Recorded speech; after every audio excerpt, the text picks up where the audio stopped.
You're listening to Rebel Spirituality with me, Sam Goldfinch. Here's the truth. Wisdom doesn't follow rules.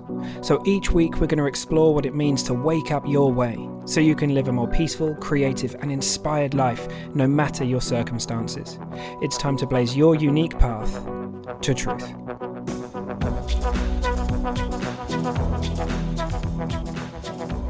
Hey Rebel, okay, here we are, another stream of consciousness on a question, which I think a lot of us ask. I used to ask this a lot anyway, and that's do I need to meditate? You know, everyone around me might be doing that, or I see that it's a very powerful thing to do for mental health and this kind of stuff, but is it something I actually need to do? And I think before we sort of discuss that question, it's really worth us having a bit of a discussion around what meditation even is. So anyone who caught my email that went out this week for the Rebel Weekly, you'll know that how it seems to me, this is how I like to think of it anyway, is that meditation isn't really what most people think it is. Most of us seem to think that meditation is that thing that we do when we sit cross-legged to try and clear our mind of all of our thoughts. We'll talk about that a lot during our time together over the coming weeks, months, years, right? And we're trying to clear our mind and we're going to get to this space of Zen, and then that's going to sort of help us throughout the day. And there is some kind of truth to that, but the truth is that meditation it's not a doing. It's not something that we do. It's the absence of a doing. It's the falling back into ourselves. And it's much more sort of seeing the true relationship between who we really are and our thoughts and feelings. And that's really important because, as it seems to me, and I've tried many different styles of meditation, from Vipassana, watching the breath, insight meditation, many different things that we can do, like using mantra, all sorts of things. And the thing that's always been very helpful to me, so I'll offer it here, is to focus on what the feeling of me is underneath all of that. No matter what thoughts I've got, and whether my head happens to be, I called it a traffic jam on something I wrote the other day, whether there's a absolute traffic jam of thoughts in my head and I feel like that, or whether it's clear up there and it's like a clear motorway and there's just nothing there and I'm just filled with beautiful feelings. No matter what's there in the forefront, in the background, there is this constant feeling of you. And it doesn't have a flavor like our thinking does. It doesn't have it's very hard to talk about because I'm saying it's a feeling, and that's kind of the best way I can describe it. But ultimately it's residing in awareness and being aware of the fact that we are aware. And that underpins all styles of meditation. Whether we're sort of honing our concentration skills or whatever it is we happen to be doing, it's that feeling of, for me, it's like home. It's the constant, and you've got to be the constant, right? For the ever-flowing change of your thoughts and feelings and all of the stuff that's going on upstairs. It's what might be one way of thinking of it. You're always home. You're always home.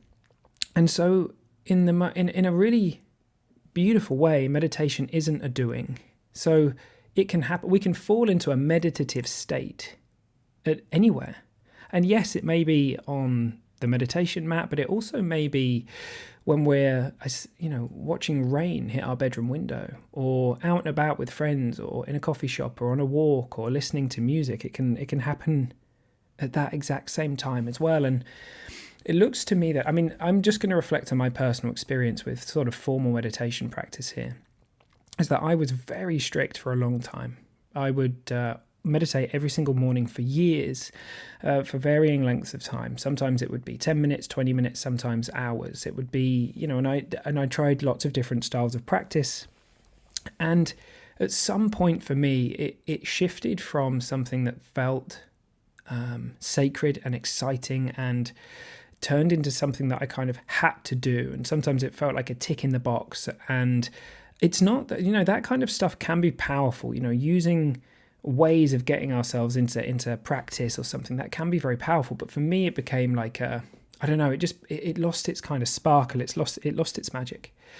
And then, as many of you will know, I started looking into this understanding that Sydney Banks brought into the world, that we're always living in the feeling of our thinking, that life is working from the inside out. And I found, as I looked more and more into that, and we're going to do that during our time together, that would just naturally take stuff off my mind. I would find myself falling into these states of meditation far more often than I even used to in a formal state of meditation. And I always used to really struggle with sitting and just being. You hear this thing all the time, just be, just sit and just be. And I used to be like, yeah, but how do I do that? Every time I do it, my head's going a million miles an hour and all this kind of stuff. And I started to notice that this was happening more and more for me. And I got really curious about that. And I started to realize it was just it was kind of natural as I stopped trying to force myself into any kind of desired state. So I found that every time I tried to force myself into a state of no thinking, surprise, surprise, a load of thinking would burst into my head. And many people think that's the aim of meditation, is to have a completely clear mind. And it started to look to me that, well, when those things happen, when we're full of beautiful feelings because there's less going on in the world of thought, that's amazing, and we can enjoy that while it lasts. But sometimes it's not like that. Sometimes we have a busy head, but behind it there is that feeling of you that I was talking about. So it doesn't look like any of us need to meditate, and here's why.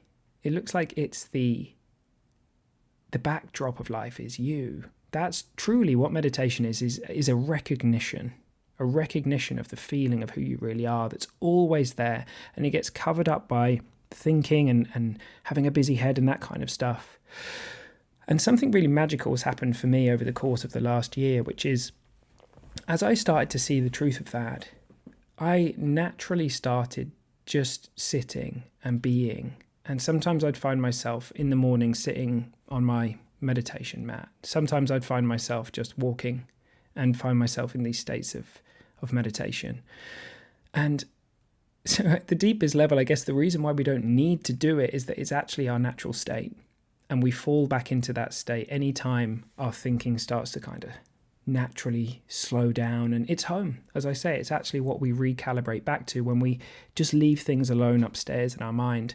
We naturally fall back into these beautiful feelings. And one of the secrets looks to me that not turning our thinking into a problem is one of the quickest routes back. And I don't know how long it takes differing lengths of time depending on what's going on for us that day, or whatever's swirling around our mind. But actually, if we notice that we caught up, if we notice there's a storm raging in our head, it's okay to just not turn that into a problem, to just notice it, to not add anything else to it, to not try and change the weather, which we can never do, and these things are transient. So a lot of this is just the kindness and this natural state of just knowing that we're okay and tuning into that deep feeling that's always there behind it. And if you orient towards that feeling, you'll notice it's always there, because that's you. It doesn't go anywhere.